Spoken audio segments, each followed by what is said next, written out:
വിദ്യാഭ്യാസത്തിനൊക്കെ ശേഷം ദ്രോണാചാര്യർ ഇവിടെ ഹസ്തിനപുരത്തിലേക്ക് എത്തുകയാണ്. അവിടെ പാണ്ഡവരും കൗരവരും കുട്ടികളാണ്. അവർ കളിച്ചുകൊണ്ടിരിക്കുക. അവർ കളിക്കുന്നതിനിടെ പന്ത് കിണറിലേക്ക് വീണുപോയി. ഈ പന്തെടുക്കാൻ സാധിക്കാതെ എല്ലാവരും വിഷമിച്ചിരിക്കുമ്പോഴാണ് ദൂരെ അമ്പും വില്ലുമൊക്കെ ധരിച്ചതായ ഒരു അരോഗദൃഢഗാത്രനായ ചെറുപ്പക്കാരൻ നിൽക്കുന്നത്. അദ്ദേഹം ചോദിച്ചു, നിങ്ങളൊക്കെ അസ്ത്രവിദ്യയൊക്കെ നല്ലോണം പഠിച്ച ആൾക്കാരല്ലേ, എന്നിട്ട് എന്താ പന്തെടുക്കാൻ പറ്റാത്തതെന്ന് ചോദിച്ചു.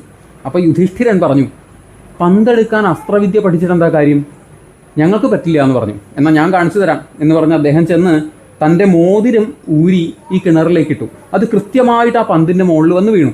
ശേഷം ഒരസ്ത്രമെടുത്ത് അമ്പെയ്തു എന്ന് മാത്രമല്ല, ഇത് കൃത്യമായിട്ട് ആ മോതിരത്തിനുള്ളിലൂടെ പോയി പന്തിൽ കൊണ്ടു. ആ തറച്ചു നിൽക്കുന്ന അസ്ത്രത്തിൻ്റെ ഏറ്റവും പുറകുവശത്തേക്ക് അടുത്ത അസ്ത്രം അയച്ചു.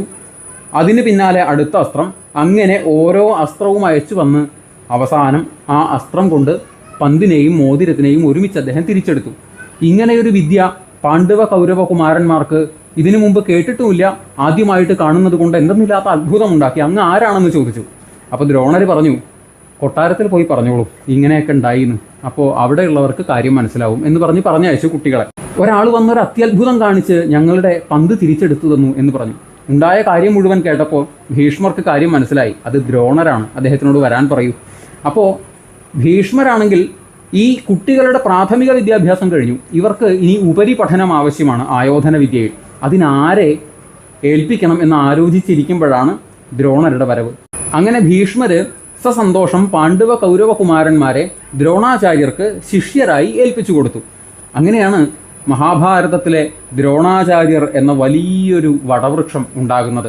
മാത്രമല്ല പിന്നീട് അദ്ദേഹത്തിന് ദാരിദ്ര്യം എന്തെന്ന് അനുഭവിക്കേണ്ടി വന്നിട്ടില്ല. ഇനി പരശുരാമസ്വാമിയെക്കുറിച്ച് കൂടുതൽ അറിയാൻ താല്പര്യമുണ്ടോ നിങ്ങൾക്ക്?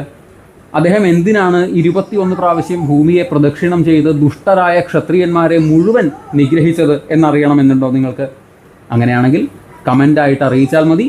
നമുക്ക് മറ്റൊരു വീഡിയോയിൽ വിശദമായി ഭഗവാൻ പരശുരാമസ്വാമിയുടെ അവതാര ലീലകളെക്കുറിച്ച് കേൾക്കാം. നമസ്കാരം.